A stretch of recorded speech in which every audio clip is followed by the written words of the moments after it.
Hello, this is Greg Allison with Green Greg's Garden and Worm Farm, coming to you on the 5th of December 2020. And I'll talk to you about something that's important for everyone, and that is taking a nature bath. Why, Greg? Yes. In fact, there's a name for it, forest bathing in Japanese, and they call it shinrin yoku. Shinrin stands for forest, and yoku stands for bath.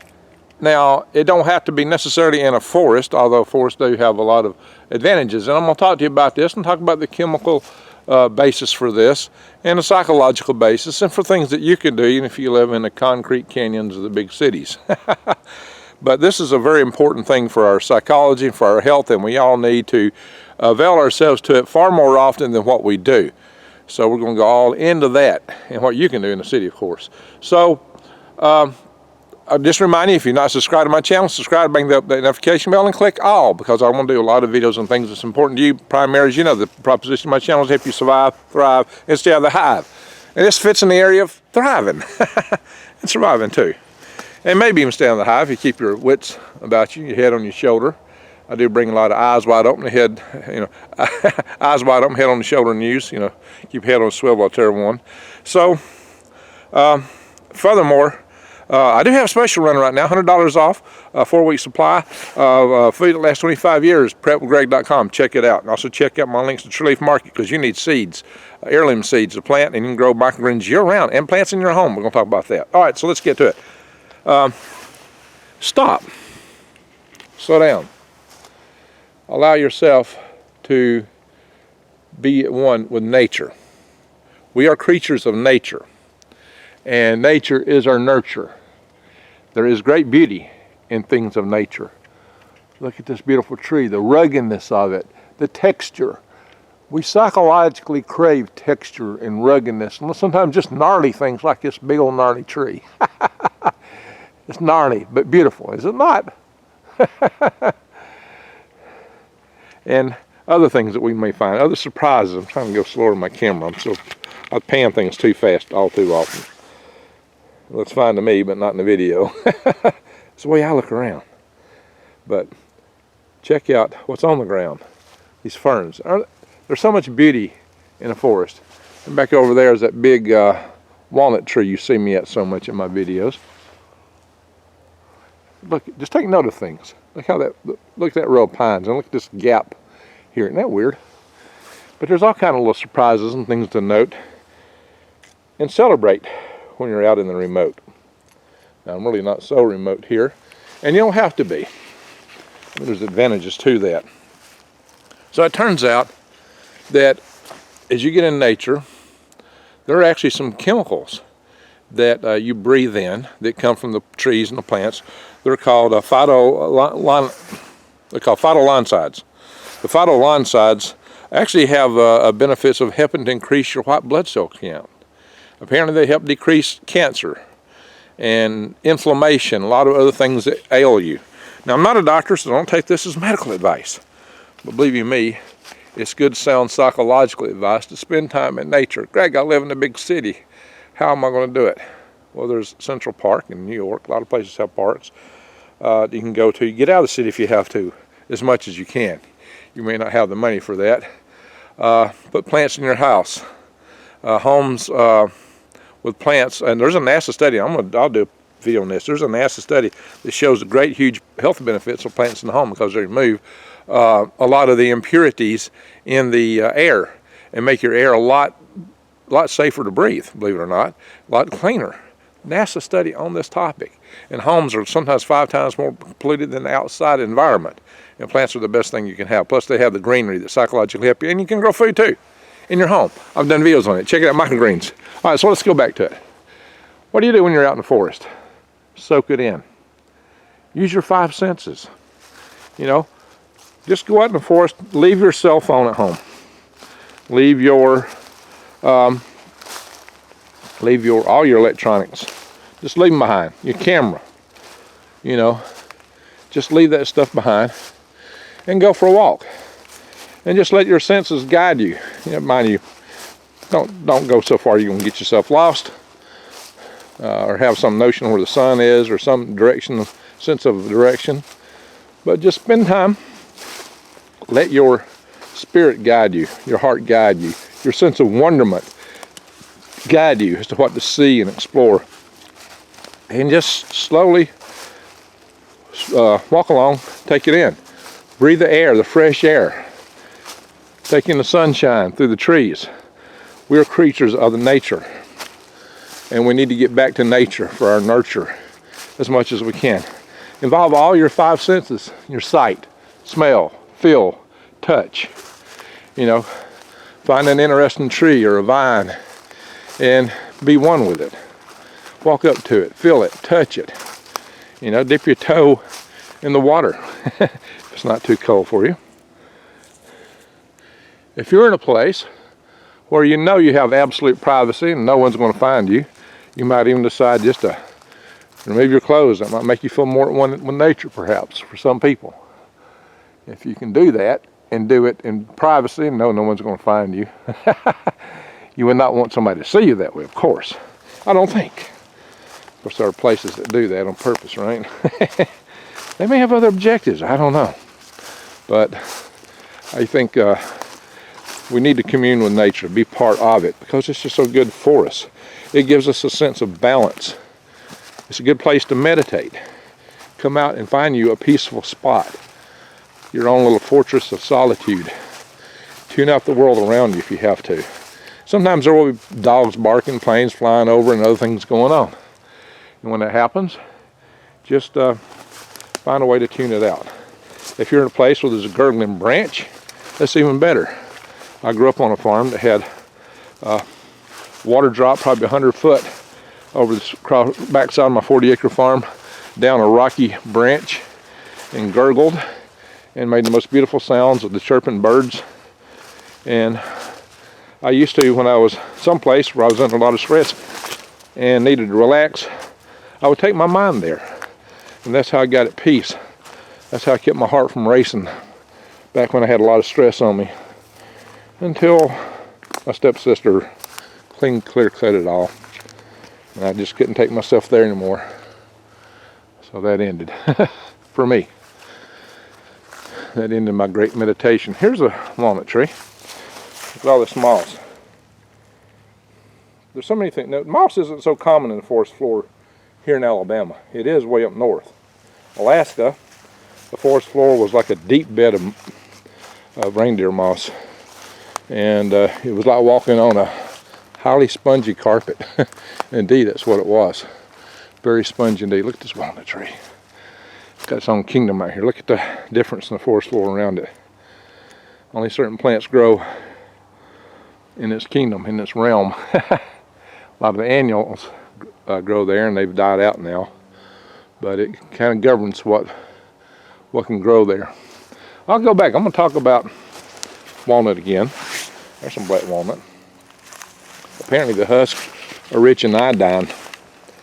And iodine is something you need to protect your thyroid if you have excess radiation from these nuclear power grid going down, these nuclear power plants cooking off, and we have a WOA. There's an animal trail right here. There's a lot of things to take note of. I can see a little animal trail through here. And there's a burrow. And there was another burrow where I started this video at the tree there. But it's really important. Now let's get that off. See? A lot of curiosities in the forest. Things to wonder about. Did a deer do that? Scraping an antler? Did something chew at that tree? It's kind of low for an antler scrape. Interesting, but it could be. Maybe some of you deer experts will chime in on that. But there's just so much to see in the forest. So much to enjoy. This little cedar tree here. Not a lot of cedars in this area, but just a few.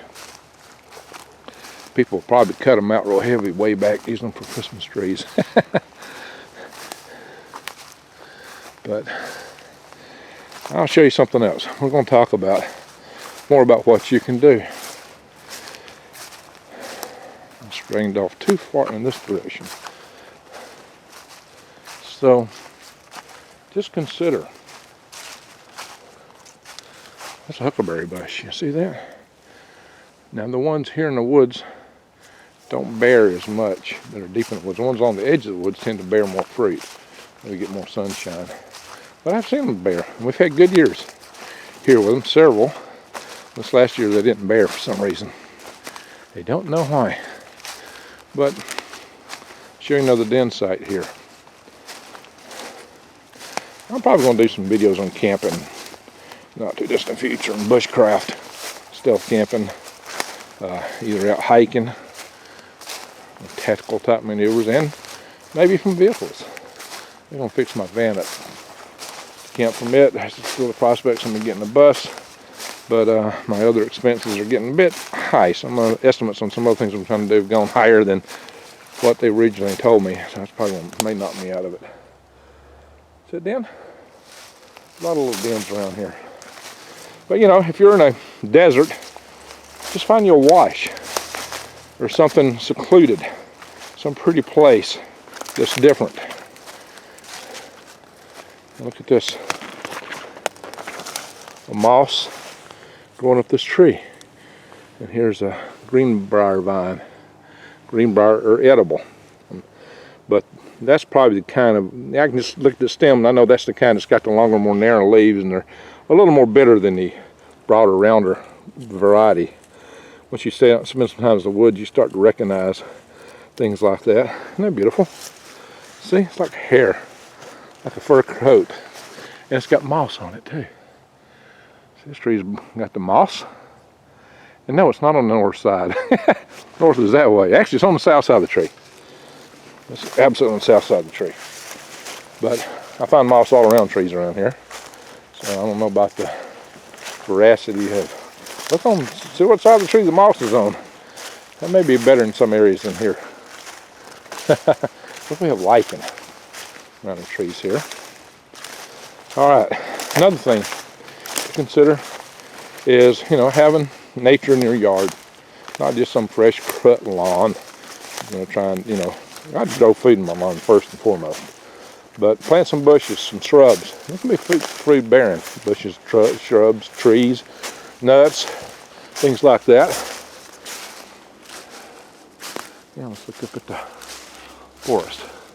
A lot of things that you can enjoy, but put the plants in your house. The more plants you got in your house, the happier you're going to be, the healthier you will be, because it's going to clean your air. And then I've got this concept for home, which I've got to start on. Probably have to do a GoFundMe to finish it, but pretty sure I will. It's going to be a research project. I might build one here and one in Arizona. I got to backfill this one with gravel because the guy who dug my trench didn't dig it out deep enough. As you can see, that's why this one hasn't been completed. Right here, and maybe it's a good thing I didn't complete it when I did, because I was going to build a different style home here originally based on Mike Ayler's concept, the guy who wrote the $50 Underground House book. That's how this started out. But now I have my universal habitat concept, so I think I'm going to build my first prototype right here. Right here. That's a good drop down in there. I got a lot of room to build in here, and that's what I want to do. Enjoy the sunlight on the trees. But this is going to be a home. I'm going to go out on that bank a little bit and go around a little bit wider so I can get 1/10 of an acre enclosed in it. And you'll be able to grow your own food out of this. A home like this you can grow your food out of. Grow enough to sell, more than you'll eat. Grow it to feed yourself, a family of 4, and sell. You can make a living off that long. You can also make a living off the enterprise in the basement regions I'm going to set up. Home you can live out of and make a living out of. Both. Grow your food out of. That's the concept for my universal habitat. So, some houses back over there on the other side of the woods. As I said, grow your own food. I'll show you my well here in the gravel pile in a minute. Go to Tree Leaf Market and you can get microgreen seeds. You can grow a tray or two of microgreens. You can grow all the microgreens you'll eat in a week. Oh, I'm about to trip on some of these bars. Don't do that. That's what happens. I'm talking on a camera and walking, talking and walking. So, Chili Market. Check my links out to that. Great deals on seeds and all the supplies you need to grow microgreens. That's my well house that's been delivered. The pump is actually in the well now. We got a little side pipe that's kind of buried under right now to bring out. This well house will be set here, and the tube will be put, the tank and everything will be put in. See the birds? If you quieten down and quit talking, you'll hear more birds. I was back there running my mouth. Listen, that's music. Nature's music. And anywhere you're growing plants, you got some nature. The forest is, you know, nature unbridled. Forest to desert. Take nature however you can get it. Like my garden here. See my greens that are still growing? After we've had some good hard freezes. Check that out real fast. Then we'll wrap this video up. But as you may know, like I said, I'm getting gravel to, I got gravel here to start adding in the bottom of that hole to backfill it so I can get it above the water level. And this won't be enough. There's a dump load. I'm gonna need more than that. I'll take a few dump loads, but I can only take a few on my place at a time. So I'm gonna have to work it piecemeal, part at a time.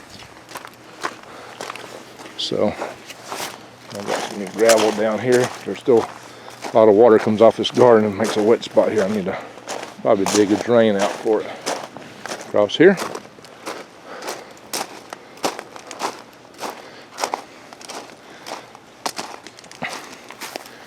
That little freeze spell did get my collards a little bit up here, I think. It's good for about 20 and it got down to 19. But it's still green. They're still green. I still eat them. They survived. Of course, the peas are not going to survive 19-degree weather, so finally they got taken out. They did not have enough time to bear.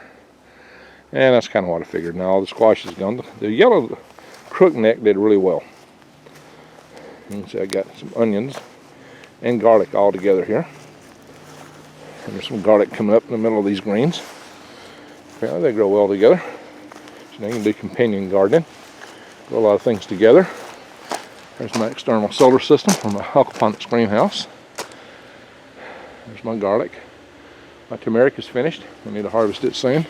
I need to harvest my sweet potatoes. I need to do videos of that. And then trying to make total use of my space here. You can see I built my solar array on a bridge over this trench mostly. And this was supposed to have drained out. This was dug to drain that hole out back there, but the guy contracted it just didn't dig it deep enough. That guy charged me almost as much money as the guy who dug the pit and cleared all these trees out. Yeah, I was not happy with the deal I got from that outfit. And sometimes you can find solitude in places that are built. This greenhouse is the sound of the bubbling, gurgling water. Plants growing in here. I don't know, not as good. I need to plant some more lettuce. I need to get my lettuce restarted. But that's going to bolt. And my tomato plant down there it's been handled by a smoker and got the tobacco mosaic virus. And it is in the process of dying. After surviving the entirety of last spring, summer of last year and winter, and been growing really green up to the fall of this year. Now it's in its demise, as my tomatoes outside were. Now the individual said, "Oh, I wore gloves, so that didn't help." What not? Well, anybody that does gardening knows that. Anybody that's into nursing, healthcare, will know that gloves have to be handled properly to keep from transmitting a virus. It's all how you do it. It's absolutely critical. Just knock my little handle off. I'm going to have to screw it back in. Swiss Army knife, see? With a little screwdriver. Hang on a minute.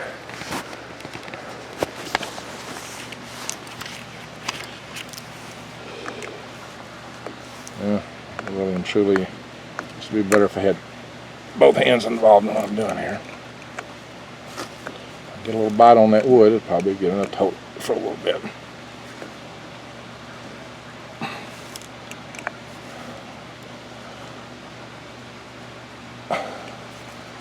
It's going to turn and come out eventually, but that's not good enough to hold it for, but that'll do for a minute. Kind of hard to do that and hold the camera here and talk too.